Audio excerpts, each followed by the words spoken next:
के बाद का जो कंडीशन है बच्चों, आप ध्यान से देखते जाएं। तो यहां से कंडीशन क्या आ गया,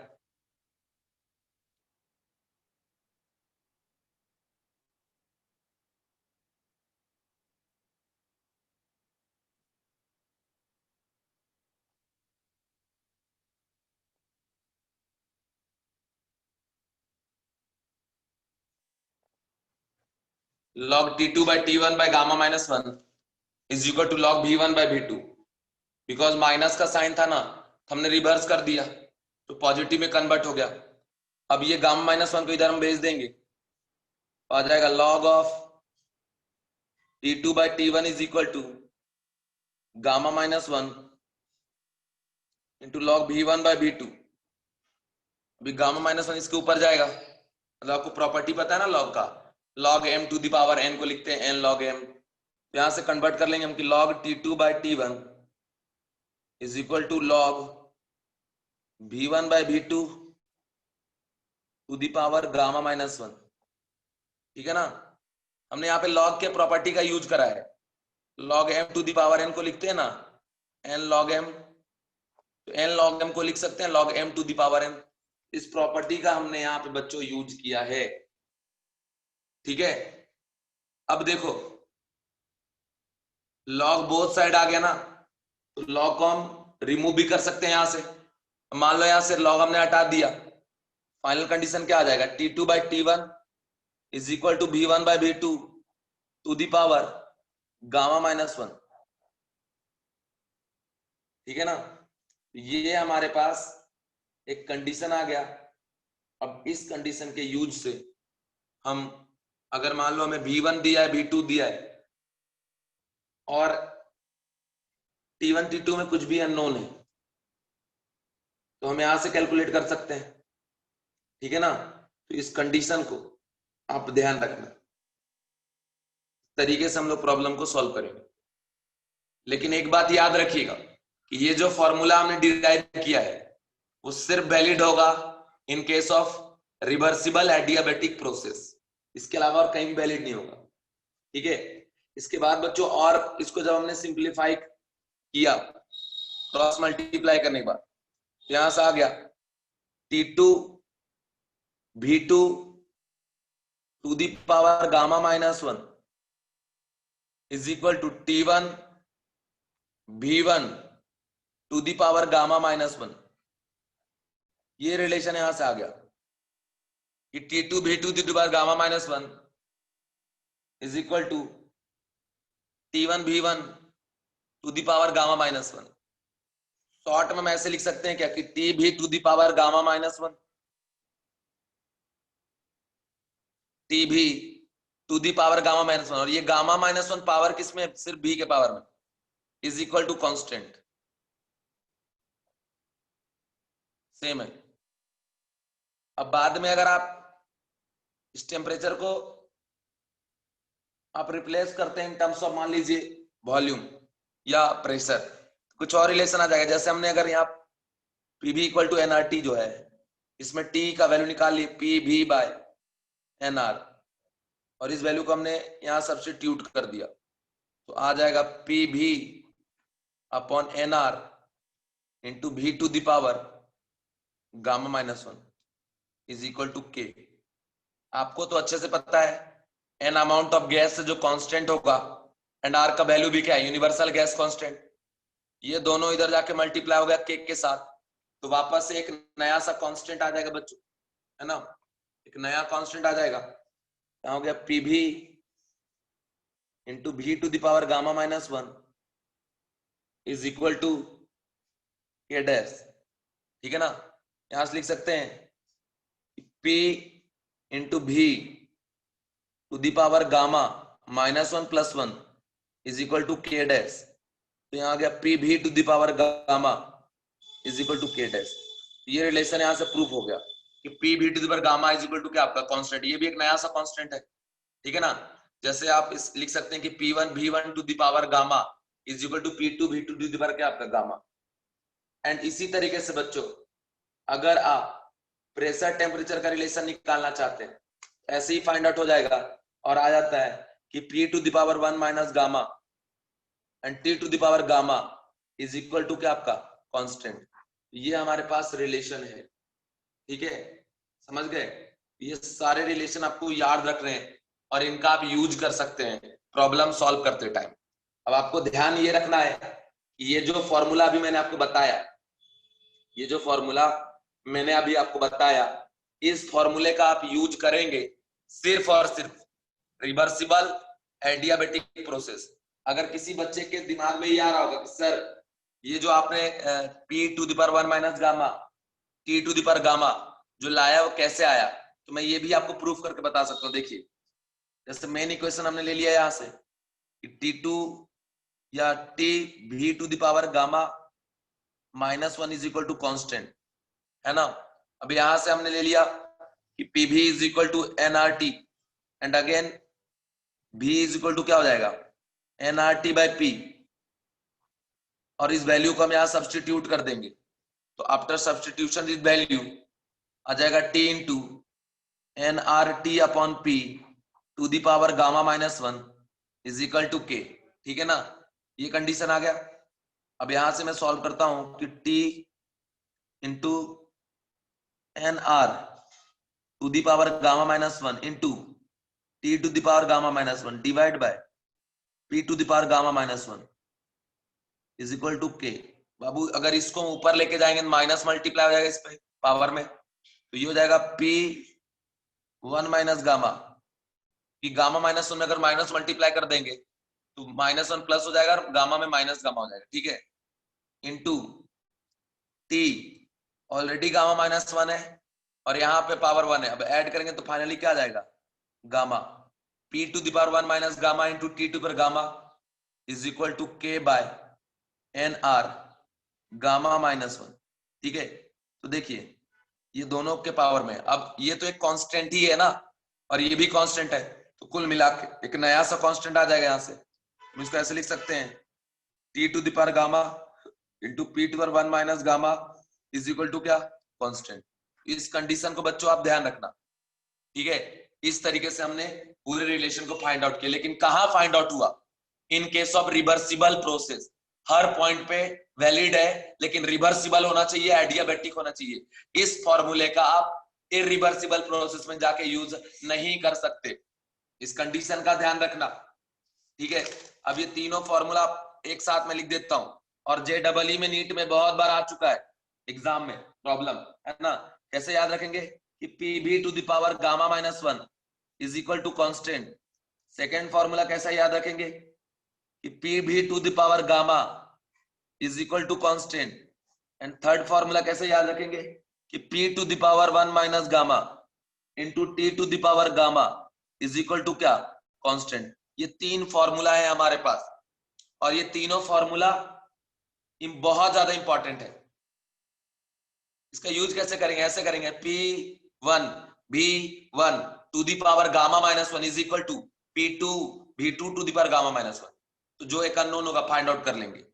सेकेंड कंडीशन है कि P1 V1 to the power gamma is equal to P2 V2 to the power gamma, इससे जो अननोन होगा फाइंड आउट कर लेंगे। P1 to the power 1 minus gamma T1 to the power gamma is equal to P2 to the power 1 minus gamma into T2 to the power क्या आपका gamma, equate कर देंगे, जो अननोन होगा find out कर लेंगे। क्लियर है ना। तो इस तरीके से जो भी कंडीशन है इन्हें आप सॉल्व कर लेना। यहां पे आप लिख लेंगे पॉइंट बनाकर लिख लेंगे।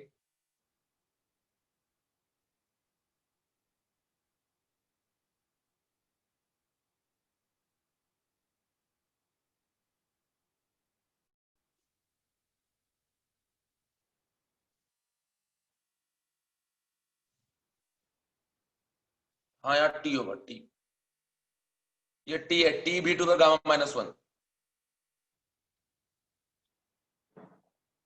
इसके बाद लिख लेंगे आप एप्लीकेबल फॉर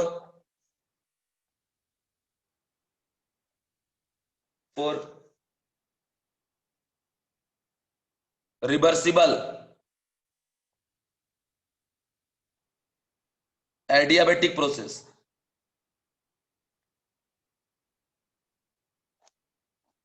क्लियर? इस कंडीशन को आप ध्यान रखें, ये रिवर्सिबल एडियाबेटिक प्रोसेस पे ही वैलिड होगा, इसके अलावा कहीं नहीं वैलिड होगा, ठीक है ना? अब आपको मैं एक काम दे रहा हूं, क्वेश्चन दे रहा हूं, इरिवर्सिबल प्रोसेस में कैसे वर्क डन निकालेंगे आप सोच के हमें जरा बताओ। 2 मिनट का टाइम आपके पास, इरिवर्सिबल प्रोसेस में कैसे वर्क डन फाइंड आउट करेंगे, सोचो जरा। दो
आंसर आ गया बच्चों आपके पास?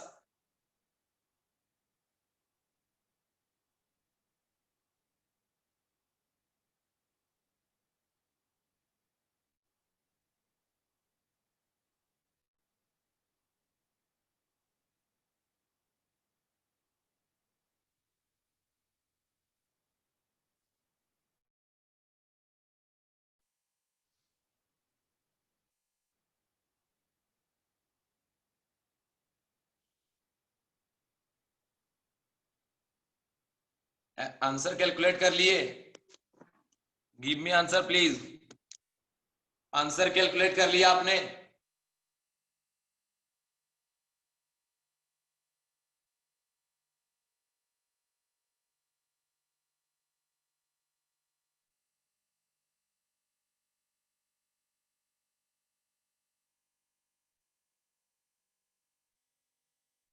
देखो इसमें कुछ भी नहीं करना है यार, है ना? सीधा सीधा आपको जो कंडीशन बताया उसे अप्लाई करो, प्रॉब्लम सॉल्व हो जाएगा। क्लियर है? अब अगर मैं बात करूं इरिवर्सिबल प्रोसेस का, तो एक तो पहली बात आप ये ध्यान रखना है इन तीनों के बारे में, मैं बार बार आपको समझा रहा हूं। ये टी भी टू द पावर गामा -1 या P V to the power gamma, ठीक है ना? या फिर P to the power 1 minus gamma into T to power gamma, ये सिर्फ वैलिड है रिवर्सिबल प्रोसेस में। इनका आप इरिवर्सिबल प्रोसेस में यूज ही नहीं कर सकते। इन तीनों में से किसी भी इक्वेशन का आप इरिवर्सिबल प्रोसेस में यूज नहीं कर सकते, जो कि बुक में मेंशन नहीं किया रहता है। लेकिन आप ध्यान रखना इस बात का, अगर आप इरिवर्सिबल प्रोसेस में इसका यूज करेंगे आंसर रॉन्ग आएगा। करेक्ट आंसर के लिए एक बात ध्यान रखें दिमाग में हमेशा, ये जो फॉर्मूला है always applicable in case of reversible adiabatic process. Okay, अब देखियो हम इसको कैसे सॉल्व करते हैं इरिवर्सिबल प्रोसेस के लिए। कंडीशन आप देखिए, फॉर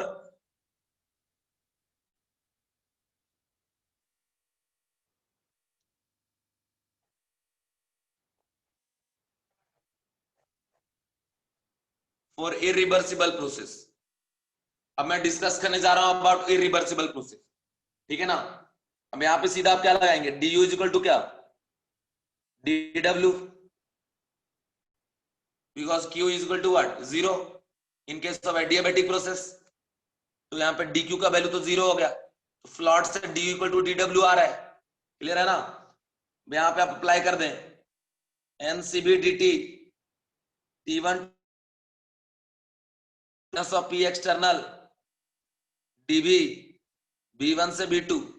देखो एक्सटर्नल प्रेशर क्या है, कांस्टेंट है, बिकॉज इरिवर्सिबल प्रोसेस हम लेके चल रहे हैं।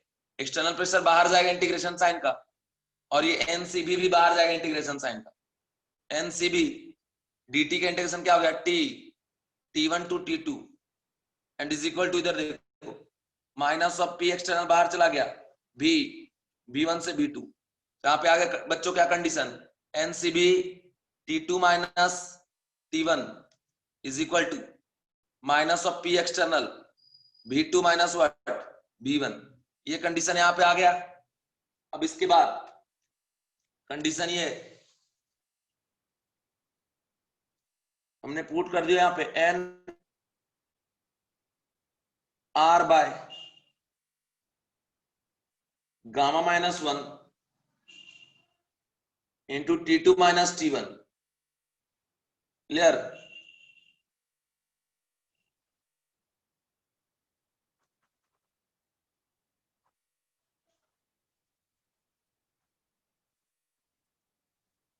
N R by gamma minus one into T two minus T one, clear, is equal to जो इंटीग्रेट करके हमने वैल्यू लाया, वो वैल्यू क्या था, वैल्यू आया है आपका minus of P external V two minus V one. अभी हम यहाँ पे क्या करने वाले, इस V2 के पोजीशन में वैल्यू सब्स्टिट्यूट करेंगे in terms of pressure and temperature, और यहां पे पुट करेंगे। कंडीशन आ जाएगा N R T two minus T one divide by gamma minus one. आपको पता होगा कि जब भी इरिवर्सिबल प्रोसेस हो तो इनिशियल पॉइंट और फाइनल पॉइंट पे ही वो जाता है, कहां पे, इक्विलिब्रियम पे। तो ये V2 मतलब फाइनल पोजीशन पे इक्विलिब्रियम वैलिड है। तो हम यहाँ पे ऐसा लिख सकते हैं कि PB इक्वल टू NRT, तो P2 V2 equal to NRT2, तो V2 इक्वल टू क्या हो जाएगा, NRT2 बाय क्या आपका P2। ये वैल्यू में यहाँ सब्स्टिट्यूट कर देंगे, आ जाएगा NRT2 upon P2 and minus V1 के पोजीशन पे क्या जाएगा NRT1 by P1, where P1 is initial pressure and P2 is final pressure. और आपको पता होना चाहिए कि P एक्सटर्नल जो है और जो P2 है वो दोनों इक्वल होता है ना। अब यहां देखो NR हम कॉमन निकालेंगे, NR यहां से क्या हो जाएगा, कैंसिल आउट, क्लियर है। कैंसिल आउट होने के बाद एक इक्वेशन आ गया कि T2 minus T1 divide by gamma minus one, T2 minus T1 divide by gamma minus one is equal to minus of P external into T2 by P2 minus of T1 by what, P1। आप चाहे तो इस minus sign को अंदर भेज दीजिए, या minus यहां से कॉमन बाहर निकाल लो। माइनस जैसे बाहर आप निकालेंगे माइनस माइनस क्या हो जाएगा, प्लस, है ना। बट वहां पर हो जाएगा T1 by P1 minus T2 by P2, ठीक है ना। तो ये बच्चों ये कंडीशन आ गया फॉर डिटर्मिनेशन ऑफ टेम्परेचर। यहां से आप टेम्परेचर निकाल सकते हैं, प्रेशर एक्सटर्नल दिया है और P2 का जो वैल्यू है एक्सटर्नल प्रेशर के बराबर ही होता है, ठीक है ना। तो इस कंडीशन का आप ध्यान रखें हर टाइम, तो जाकर आपको कभी भी प्रॉब्लम नहीं होगा। अब कुल मिला के सारे फॉर्मूला मैंने आपको पढ़ा दिए, फॉर एडियाबेटिक प्रोसेस, जो कि बहुत ज्यादा इंपॉर्टेंट है। एडियाबेटिक में डेल्टा यू क्या होगा, NCP delta T, delta H क्या होगा, एनसीपी डेल्टा टी, सीबी का वैल्यू क्या होता है, R by gamma minus one, CP का वैल्यू क्या होता है, gamma times R by gamma minus one. ये आपको याद रखना है। इसके बाद वर्क डन का जो वैल्यू है वो क्या आया, N R by gamma minus one into T two minus T one, which is valid for both reversible and irreversible process, है ना। बट अगर फाइनल टेम्परेचर मेंशन नहीं किया हुआ है तो हम कैसे सॉल्व करेंगे, इसके लिए कंडीशन मैंने बताया कि फाइंड आउट करो final temperature. Final temperature for reversible process निकालने के लिए एक रिलेशन आया, T V to the power gamma minus one is equal to constant, P V to the power gamma is equal to constant, P to the power one minus gamma into T to the power gamma is equal to constant, है ना। तो ये condition हमने आपको बता दिया, क्योंकि applicable है सिर्फ रिवर्सिबल प्रोसेस। एंड ये जो रिलेशन आ रहा है ये आया फॉर इरिवर्सिबल प्रोसेस, इतना याद रखेंगे, कहीं भी जेडबल नीट तक के प्रॉब्लम में आपको कभी दिक्कत नहीं जाएगा। आप प्रॉब्लम खुद भी सॉल्व करके देखना, और एग्जाम में डायरेक्ट फॉर्मूला आ चुका है ना, कि रिवर्सिबल प्रोसेस का फॉर्मूला क्या होगा, रिवर्सिबल प्रोसेस के वर्क डन का फॉर्मूला क्या होगा, रिलेशन क्या होगा टेम्परेचर वॉल्यूम का, प्रेशर वॉल्यूम का, प्रेशर टेम्परेचर का। और मैंने आपको बार बार बताया है कि जब तक मेंशन करके ना दे आपको, आप रिवर्सिबल प्रोसेस ही लेंगे, ठीक है ना। रिवर्सिबल प्रोसेस लेकर ही चलेंगे और प्रॉब्लम को सॉल्व करेंगे। क्लियर। मैं आगे बढ़ता हूं बच्चों थोड़ा, है ना। और अब एक प्रॉब्लम देता हूं, इसे सॉल्व करिए। प्रॉब्लम प्रॉब्लम है 1 mole of an ideal gas, 1 mole of an ideal gas non linear triatomic,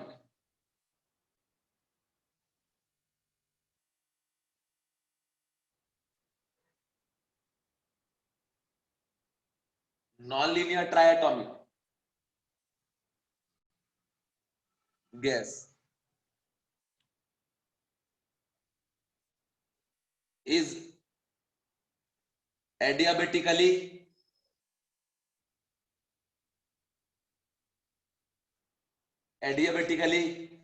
expanded from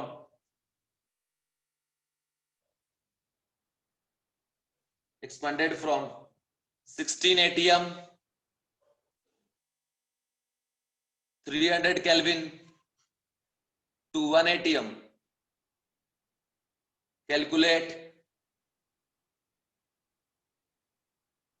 QW del U and del H if process is carry out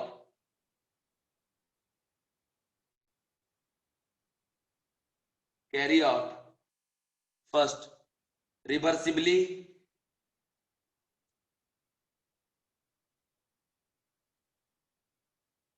second irreversibly।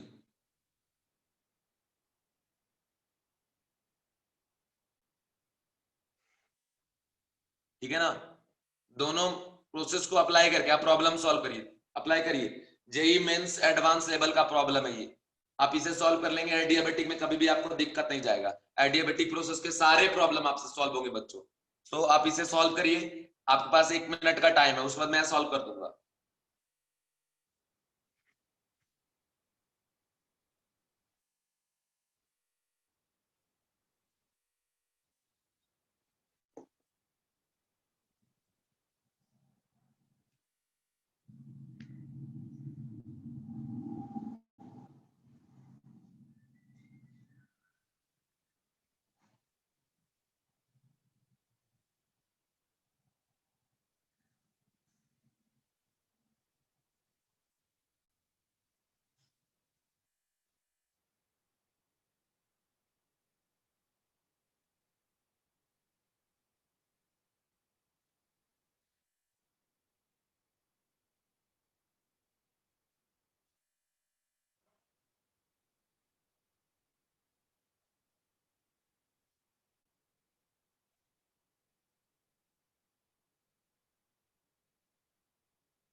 किसी ने solve किया बाबू? किसी ने solve किया क्या?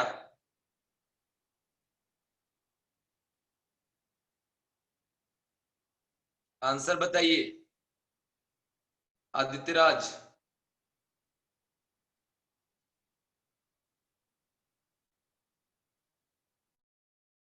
Speed बढ़ाओ यार तुम लोग, यार बहुत स्लो हो यार, पेन की स्पीड बढ़ाओ। अब जे डबल ई नीट के लिए पढ़ रहे हो यार, इस बात का ध्यान रखो, वहां पे स्पीड बहुत मायने रखता है, स्पीड बहुत मायने रखता है, इस बात का ध्यान रखें आप।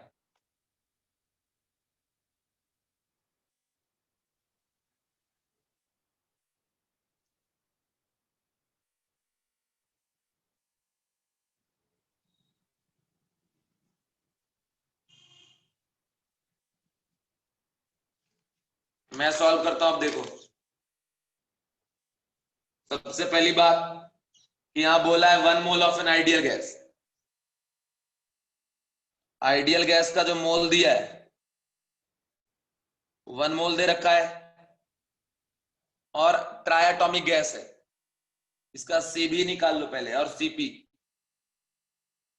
तो बच्चों transitional rotational vibrational degree of freedom होते हैं, और मैंने आपको क्लियर क्लियर बता रखा है कि जब तक प्रॉब्लम में मेंशन नहीं करेगा कि आप वाइब्रेशनल को कंसीडर करो, तब तक आप कंसीडर नहीं करेंगे। तो अभी हम यहाँ पे रोटेशनल है ना और ट्रांजिशनल दो को कंसीडर करेंगे।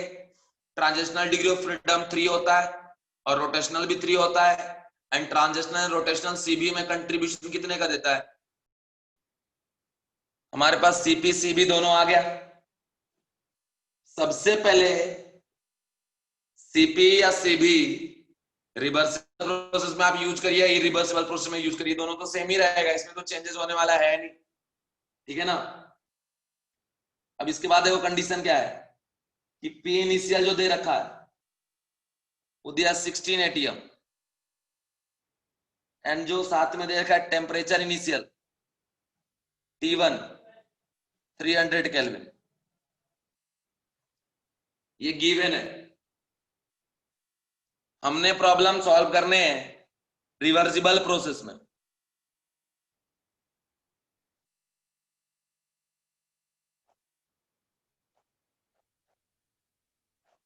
रिवर्सिबल प्रोसेस, अब अगर रिवर्सिबल प्रोसेस को मैं डील कर रहा हूं तो सबसे पहले क्यू का वैल्यू लिखेंगे, क्या होगा? 0 for adiabatic process. Delta U का वैल्यू क्या हो जाएगा? NCP delta T. Delta H का वैल्यू क्या होगा? NCP delta T. हमें एन पता है, सीबी पता है, एन पता है, सीपी पता है, डेल्टा टी के लिए फाइनल टेम्परेचर तो चाहिए ना, वो तो नहीं पता, वो कैसे निकालेंगे अब? ठीक है, तो एक्सपांसन हो रहा है और 16 एटीएम से स्टार्ट हो रहा है, फाइनल प्रेशर जो उसका P2 है वो 1 एटीएम दे रखा है। T2 हमारे पास गिवन नहीं है, तो T2 निकलेगा तभी डेल्टा यू और डेल्टा एच कैलकुलेट होगा बच्चों, अदरवाइज कैलकुलेट करना संभव नहीं है। क्लियर? अब आगे मैं बढ़ता हूं, ये T2 कैसे निकालेंगे आप देखो। T2 निकालने का तरीका सीधा सा, अब यहां पे लगाएंगे फॉर्मूला जो टेम्परेचर और प्रेशर के रिलेशन को रिप्रेजेंट कर रहा था, उस फॉर्मूले का हम यहाँ पे यूज करेंगे। अब वो कौन सा फॉर्मूला था? T और P के बीच में एक रिलेशन आया था ना कि T to the power gamma P to the power 1 minus gamma is equal to क्या? कांस्टेंट। इस फॉर्मूले का यूज करेंगे बिकॉज अभी अपन डील कर रहे हैं रिवर्सिबल प्रोसेस, ठीक है ना। अब देखो यहाँ पे लिख सकते हैं कि T1 to the power gamma into P1 to the power 1 minus gamma is equal to T2 to the power gamma into P2 to the power 1 minus gamma. कोई प्रॉब्लम नहीं है। अब यहां पे हम सब्स्टिट्यूट कर देंगे, इनिशियल टेम्परेचर क्या दे रखा है? 300 केल्विन, है ना। यहां पुट कर देंगे हम 300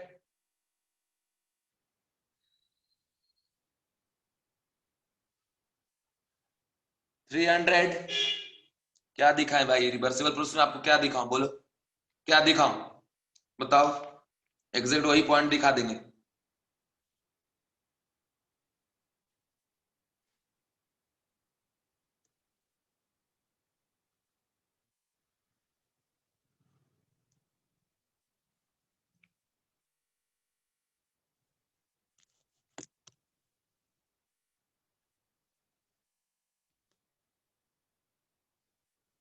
थर्ड स्टेप कौन सा थर्ड स्टेप बाबू?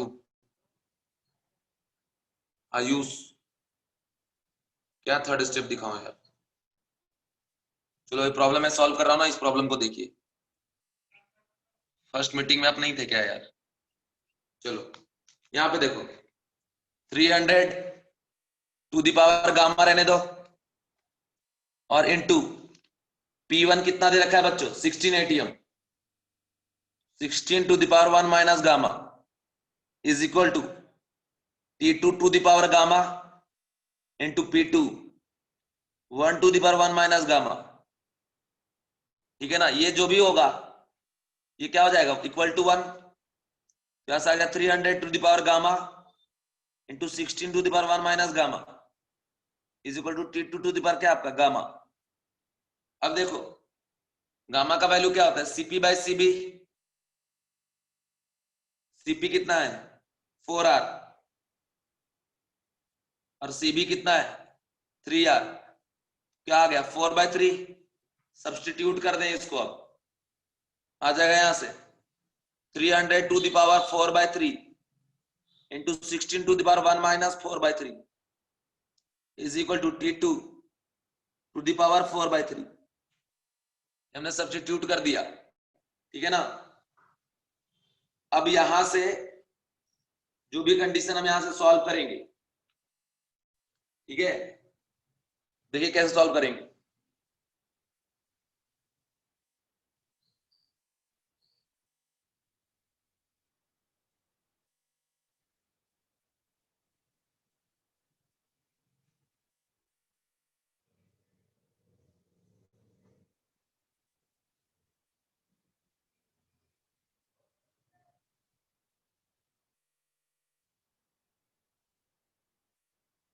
ये आ गया बच्चों?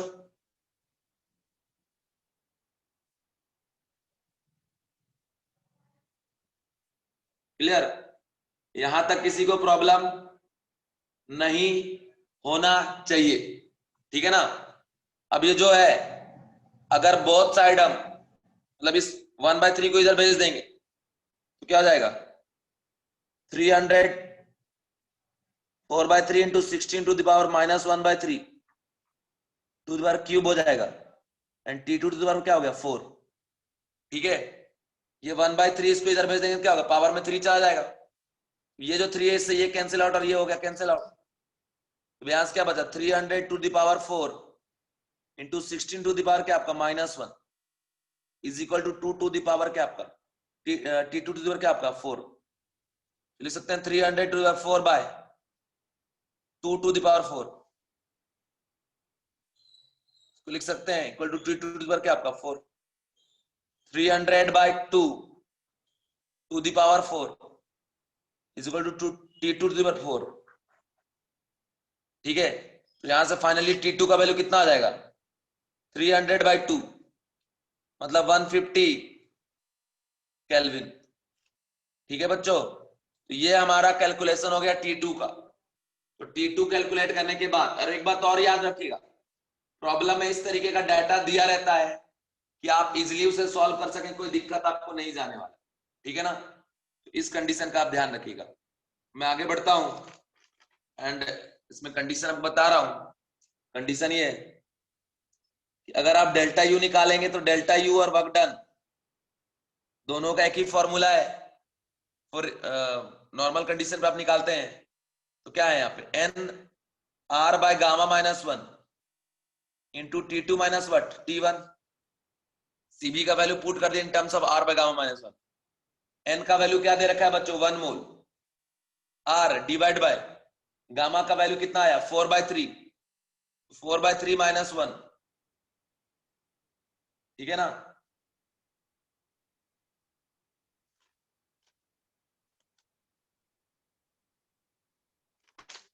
तो यहां पे पुट कर दिया हमने।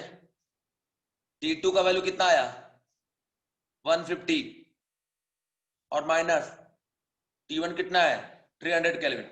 सॉल्व कर लेंगे इसको, वर्क डन आ जाएगा आपका और चेंज इन इंटरनल एनर्जी भी आ जाएगा। ठीक है ना, कोई प्रॉब्लम किसी को नहीं होगा, तो इस बात का आप ध्यान रखें।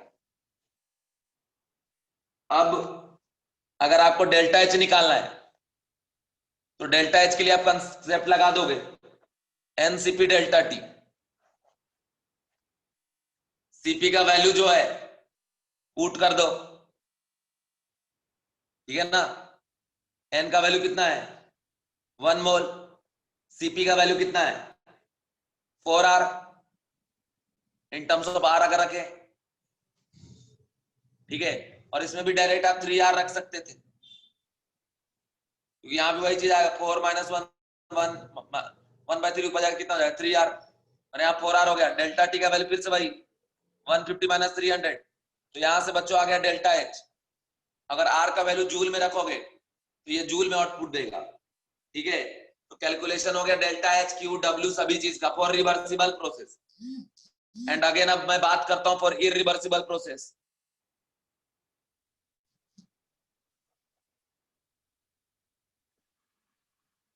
इरिवर्सिबल प्रोसेस है ना, तो अगर इरिवर्सिबल प्रोसेस की बात करूं तो यहां पे कंडीशन ये है कि T2 minus T1 by gamma minus 1 is equal to minus of P external into T2 by P2 और माइनस T1 बाय P1।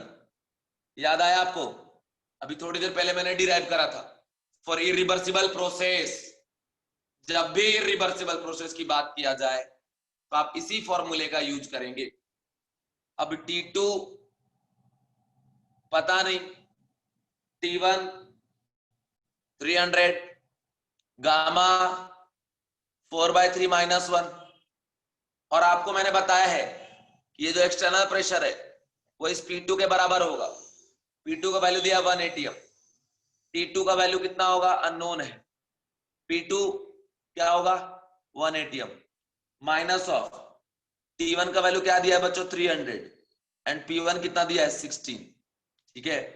तो ये सारी वैल्यू यहाँ पे सब्स्टिट्यूट कर दी है।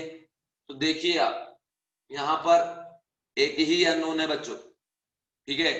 तो जब इसको आप सॉल्व करिएगा तो यहां से T2 का वैल्यू आपके पास आ जाएगा, क्योंकि एक इक्वेशन और एक अननोन सॉल्व कर लोगे ना, सॉल्व करने के बाद T2 की वैल्यू आ जाएगी। अब इसके बाद अब क्या करेंगे आप फॉर्मूला लगा दीजिए कि delta U equal to work done is equal to minus of मतलब एनसीबी है ना, T2 माइनस क्या लगा देंगे आप T1। तो ये प्रॉब्लम इस तरीके से आप जाके सॉल्व कर लेंगे।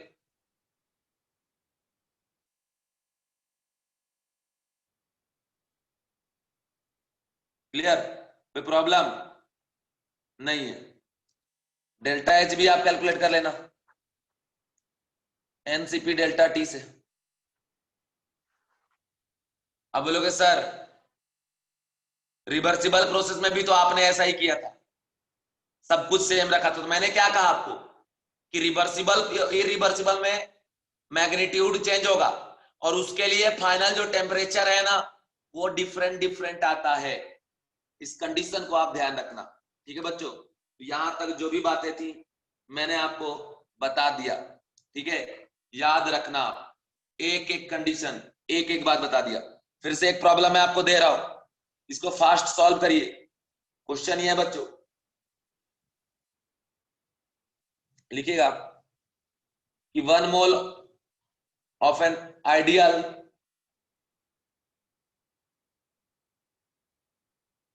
1 mole of an ideal non linear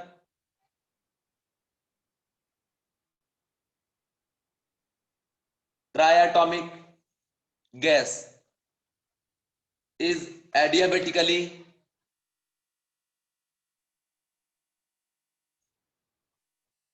compressed from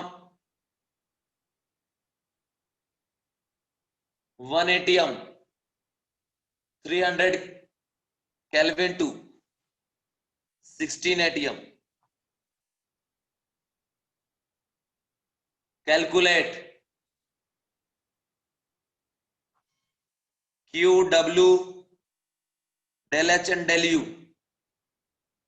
Del H and del U. The process is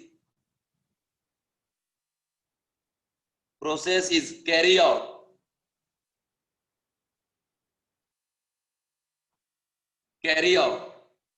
first reversibly, या रिवर्सिबल लिख लो,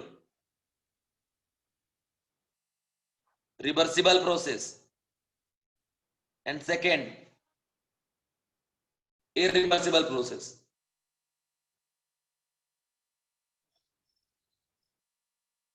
ठीक है, अब ध्यान रखो इस बात का यहां पे कि जो प्रीवियस प्रॉब्लम था सेम वही चीज है, कुछ भी डिफरेंट नहीं है, बट ये कॉम्प्रेशन का केस है. इसके पहले मैंने बताया था एक्सपांशन का. इसको आप कैसे सॉल्व करोगे मैं बता देता हूं, बाद में सॉल्व कर लेना. 1 mole of an ideal non linear triatomic gas, इसका सीपी लिख देंगे पहले, तो कितना आ जाएगा, सीपी सीबी आ जाएगा आपका. इसका एक 3R और ये क्या आपका 4R. गामा इक्वल टू क्या आ जाएगा 4/3. अब यहां देखो बच्चों, कंप्रेस्ड फ्रॉम 1 atm 300 केल्विन तो 1 atm 300 केल्विन इनिशियल कंडीशन दिया है, और फाइनली जा रहा है 16 atm पे. ये P2 हो गया, इसका P1 हो गया. ठीक है, अगर रिवर्सिबली डील कर रहे हैं तो पहले T2 निकाल लेंगे, फिर से वही फॉर्मूला लगा देंगे कि T2 पर गामा P2 पर 1 minus gamma equal to constant, उससे T2 निकल जाएगा. T2 निकलने के बाद delta U delta H work done सब कैलकुलेट कर लेंगे रिवर्सिबल प्रोसेस में जाके, और Q0. और इरिवर्सिबल प्रोसेस में फिर से वही फॉर्मूला हम लगाएंगे जो सेकेंड फॉर्मूला था. ठीक है, और उससे T2 निकाल के, जैसे अभी हमने यहाँ पे निकाला ये वाला T2 minus T1 by gamma minus 1 is equal to minus of P external T2 by P2 minus T1 by P1. इस फॉर्मूले का यूज करके आप टेम्परेचर कैलकुलेट करेंगे फाइनल, और फिर इरिवर्सिबली प्रॉब्लम को सॉल्व कर लेंगे. क्या आप कैसे प्रॉब्लम सॉल्व करेंगे ये बात आपने समझा? इस प्रॉब्लम को आप कैसे डील करोगे ये बात आपको समझ में आ गया? Give me answer please. बिल्कुल क्वेश्चन पहले जैसा ही है, बट जो डेटा है सेम रखा हूं मैं, ताकि आपको याद रहे कि आपने प्रॉब्लम सॉल्व किया, कंडीशन बस चेंज कर दिया. ठीक है ना? ये जो भी चीजें आपने पढ़ा है बहुत ज्यादा इंपॉर्टेंट है, आप इन्हें याद रखेंगे और प्रॉब्लम सॉल्व करिएगा. इसको बाद में सॉल्व कर लेना. ठीक है,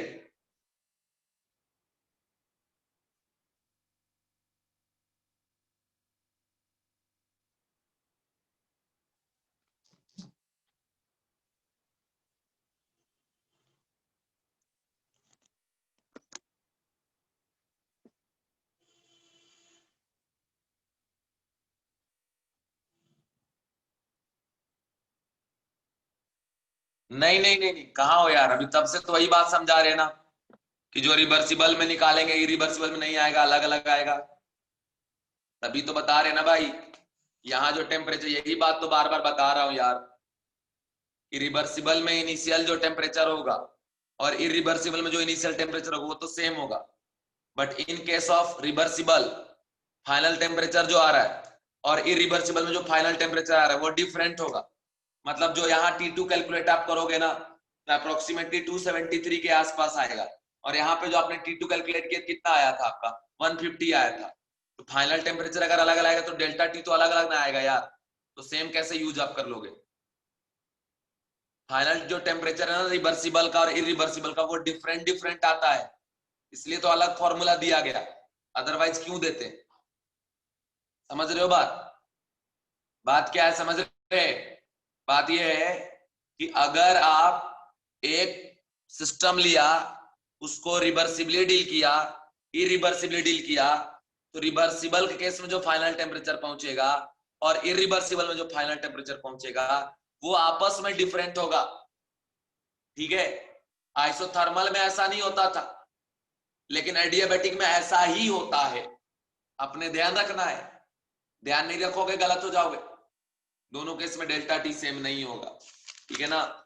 अभी आगे बढ़ता हूं, लिखेंगे some important point about adiabatic process, some important point about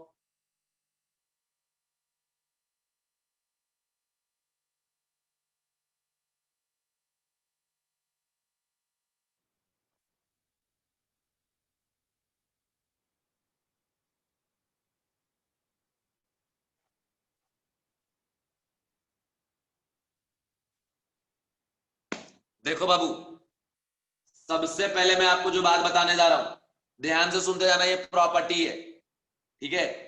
property type का कंडीशन बताने जा रहा हूं, इससे थियोरेटिकल प्रॉब्लम नीट में और जेई मेंस में जो आते हैं वो सॉल्व होंगे आपसे।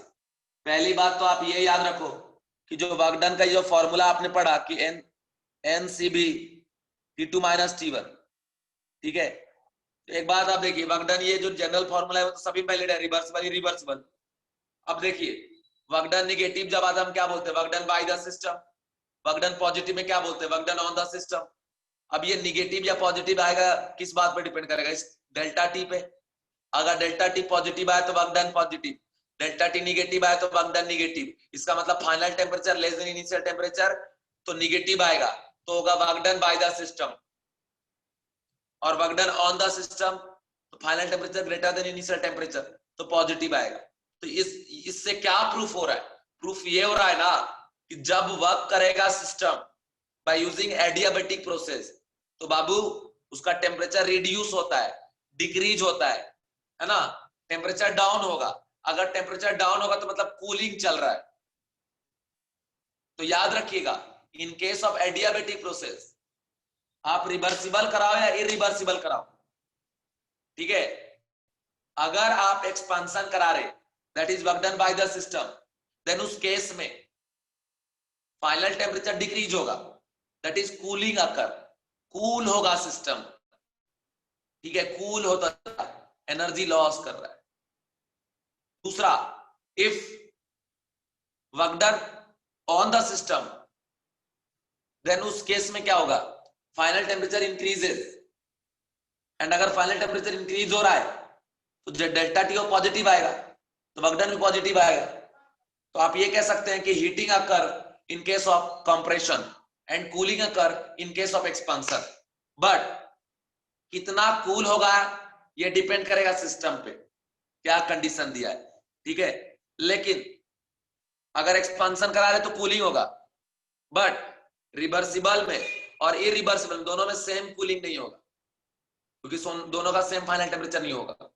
उसी तरीके से जब हीटिंग भी होगा तो दोनों का सेम हीटिंग नहीं होगा, ये बात याद रखना। तो लिखेंगे जरा पॉइंट बनाकर कि इन adiabatic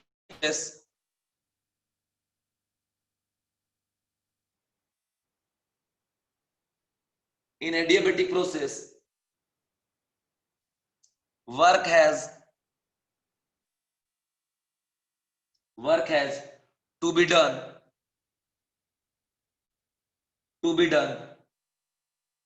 at the expense of internal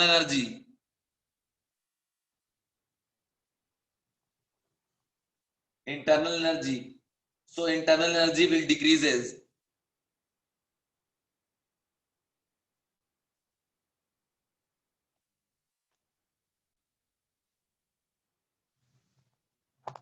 internal energy will decreases,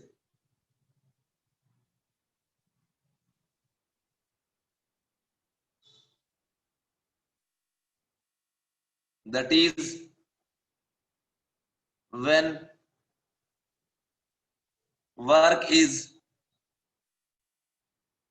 done by the system,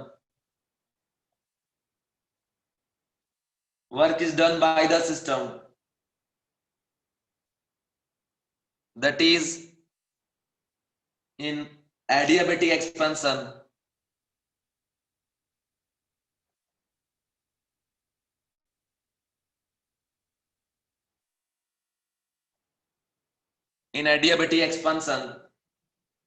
cooling occur,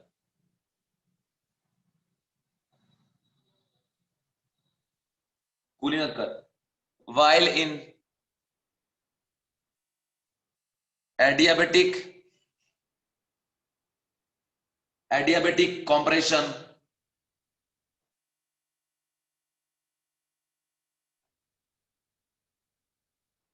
heating occur। ठीक है, तो याद रखना,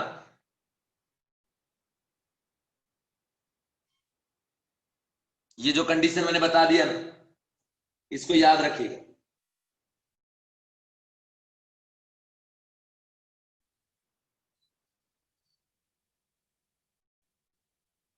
next point, if adiabatic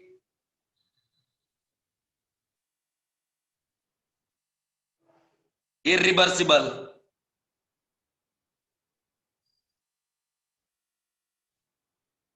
and adiabatic reversible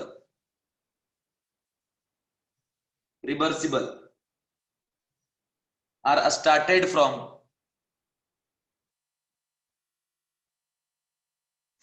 same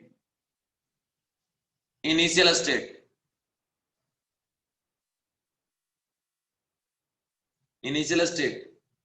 then they cannot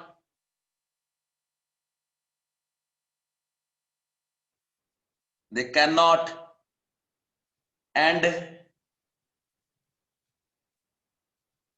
at same final state।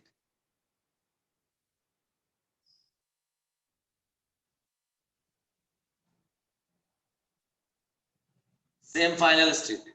Clear है बच्चों? तो ये हमारा कंडीशन है कि अगर एडियाबेटिक को आप इरिवर्सिबली करा रहे और रिवर्सिबली करा रहे तो सेम फाइनल स्टेट पे एंड नहीं होगा। ठीक है,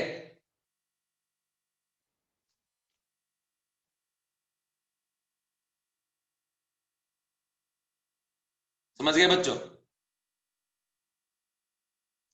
नेक्स्ट पॉइंट में लिखिएगा,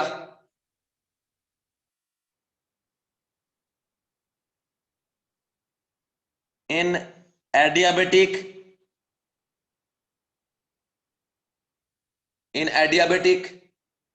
compression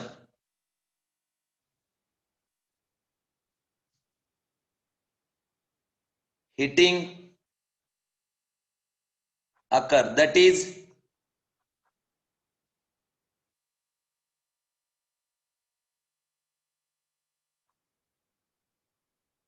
work done on the system, that is work done on the system, that is in case of compression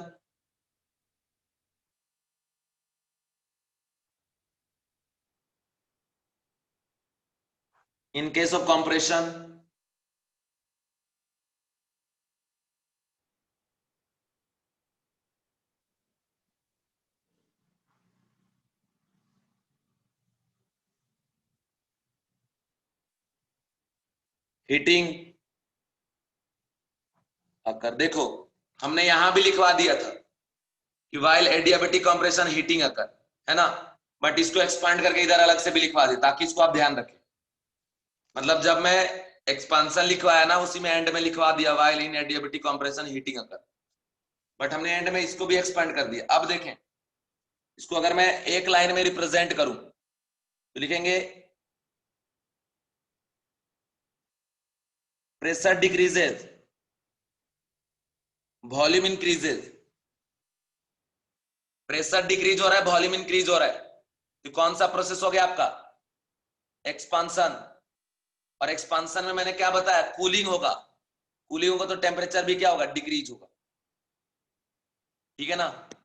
इसके बाद दूसरी बात मैंने क्या बताया आपको कि अगर प्रेशर इंक्रीज हो रहा है कंप्रेशन में तो वॉल्यूम डिक्रीज होगा, और अगर वॉल्यूम डिक्रीज होगा तो टेम्परेचर क्या होगा? इंक्रीज होगा। ठीक है, कि pressure increases then volume decrease then also temperature what? Increases. तो ये कंडीशन याद रखेंगे। ठीक है बच्चों, समझ में आया? ये बात याद रखिएगा। इसके बाद आप देखें, मान लीजिए एक इनिशियल स्टेट है, initial state n is equal to 1, 16 atm, 300 kelvin. ये जा रहा है एडियाबेटिक रिवर्सिबल प्रोसेस, और ये पाथ है path 1 and this is path 2। ये adiabatic irreversible process, adiabatic irreversible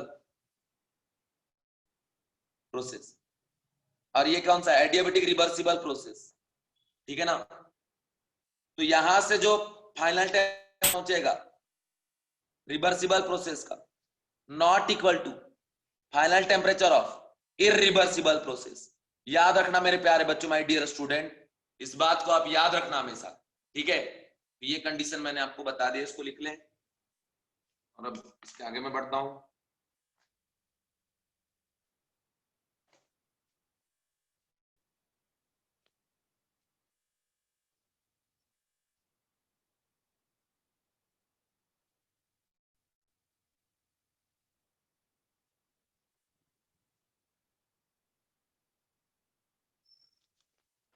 चलिए, last property about adiabatic process, जो कि बहुत ज्यादा इंपॉर्टेंट है।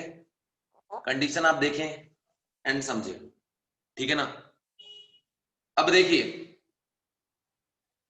लास्ट कंडीशन ये है, ऑब्जर्व है, आप कैलकुलेट कर लेना। मैं प्रॉपर्टी इसलिए बता रहा था कि आप याद रखें, आपको प्रॉब्लम ना प्रॉब्लम सॉल्व करने में। ऑब्जर्व कंडीशन ये है कि जब एडियाबेटिक रिवर्सिबली कराते हैं एक्सपांशन में और कंप्रेशन में, और एडियाबेटिक इरिवर्सिबल कराते हैं एक्सपांशन में और कंप्रेशन में, तो आप एक्सपांशन कराओ या कंप्रेशन कराओ, फाइनल टेम्परेचर हर बार जिसका फाइनल टेम्परेचर का वैल्यू हायर होगा वो है रिवर्सिबल प्रोसेस, ठीक है ना। ये बात आप याद रखना। कंडीशन ये रखेंगे या यहां लिखेंगे कि final temperature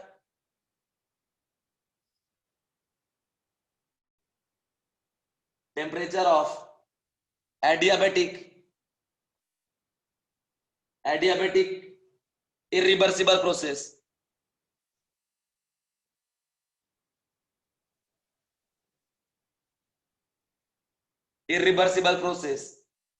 is higher than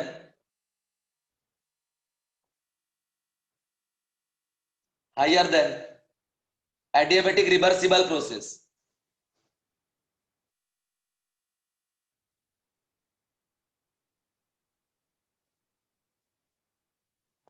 Reversible process, whether expansion takes place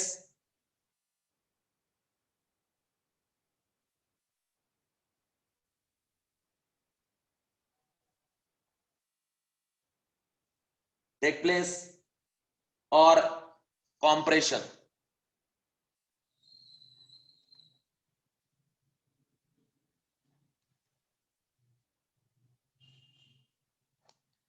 और कंप्रेशन टेक्स प्लेस, ठीक है ना बच्चों। तो ये बात आप याद रखना, एक्सपांशन हो या कंप्रेशन हो, जो फाइनल टेम्परेचर है ना, जो फाइनल टेम्परेचर है वो ज्यादा होगा इसके लिए, इन case of what reversible process. Understand?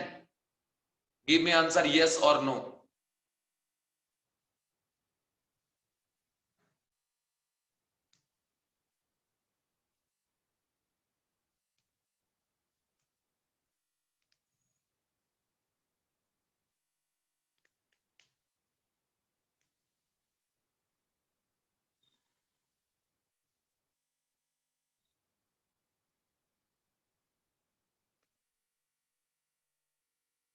अब इसको समझाने के लिए एक डायग्राम का यूज करते हैं।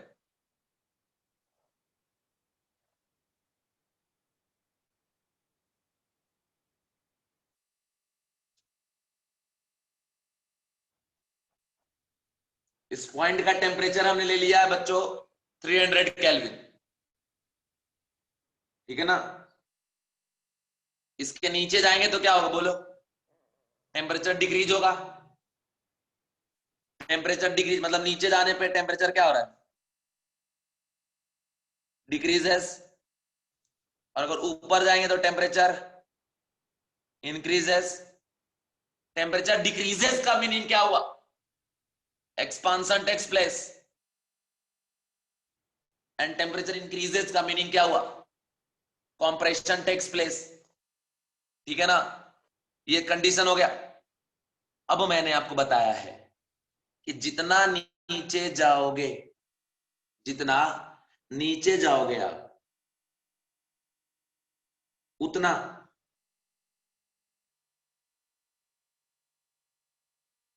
जो टेम्परेचर है नीचे जाएगा, उतना कम होता जाएगा। ठीक है, क्योंकि यहां पे कूलिंग और हीटिंग का कंडीशन है। ठीक है ना, इस कंडीशन का आप ध्यान रखना।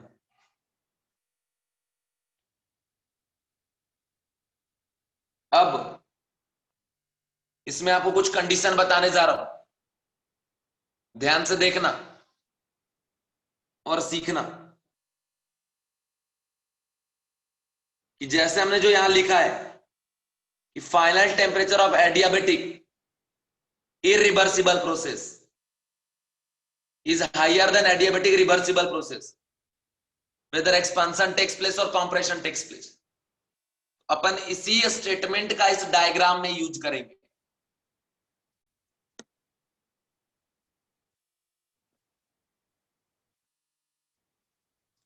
जो हमने ये स्टेटमेंट यहां लिखवाया है ना, एडियाबेटिक इरिवर्सिबल प्रोसेस का टेम्परेचर हाइयर होता है हर बार।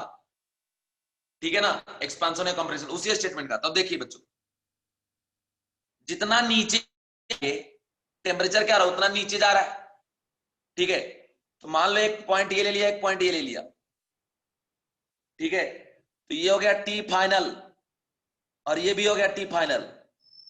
एक होगा रिवर्सिबल का, एक होगा इरिवर्सिबल का। तो सुनो मेरे प्यारे बच्चों, इन दोनों में ज्यादा टेम्परेचर कौन सा, देखो डिक्रीज हो रहा है नीचे जाए तो जितना टेम्परेचर कम हो रहा है ना, जैसे मान लो ये है आपका 200 और ये 100, तो 100 और 200 में ज्यादा वैल्यू कौन सा हुआ, 200। ये जो ऊपर रह गया ना, ये कौन सा हो गया, final temperature of irreversible process, and this is what,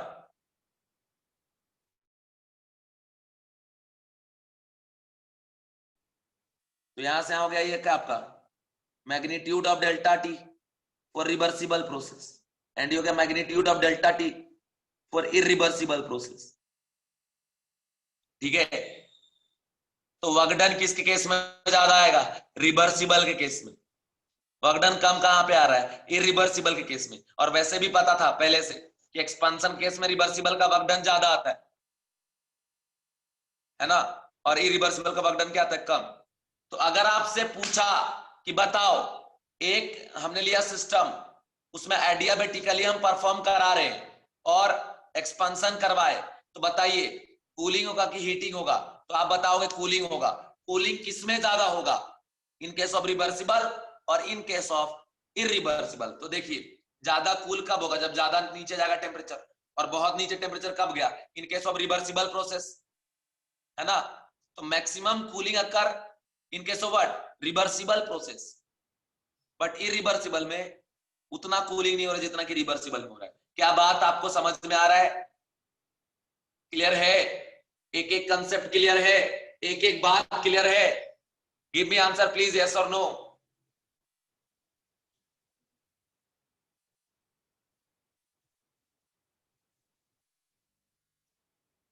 ठीक है, अब देखिए, आप ऐसे मत सोचना कि सर ये टेम्परेचर कम है, आप खुद ही समझ के देखो ना, 300 से नीचे जा रहे, तो जितना नीचे जाएंगे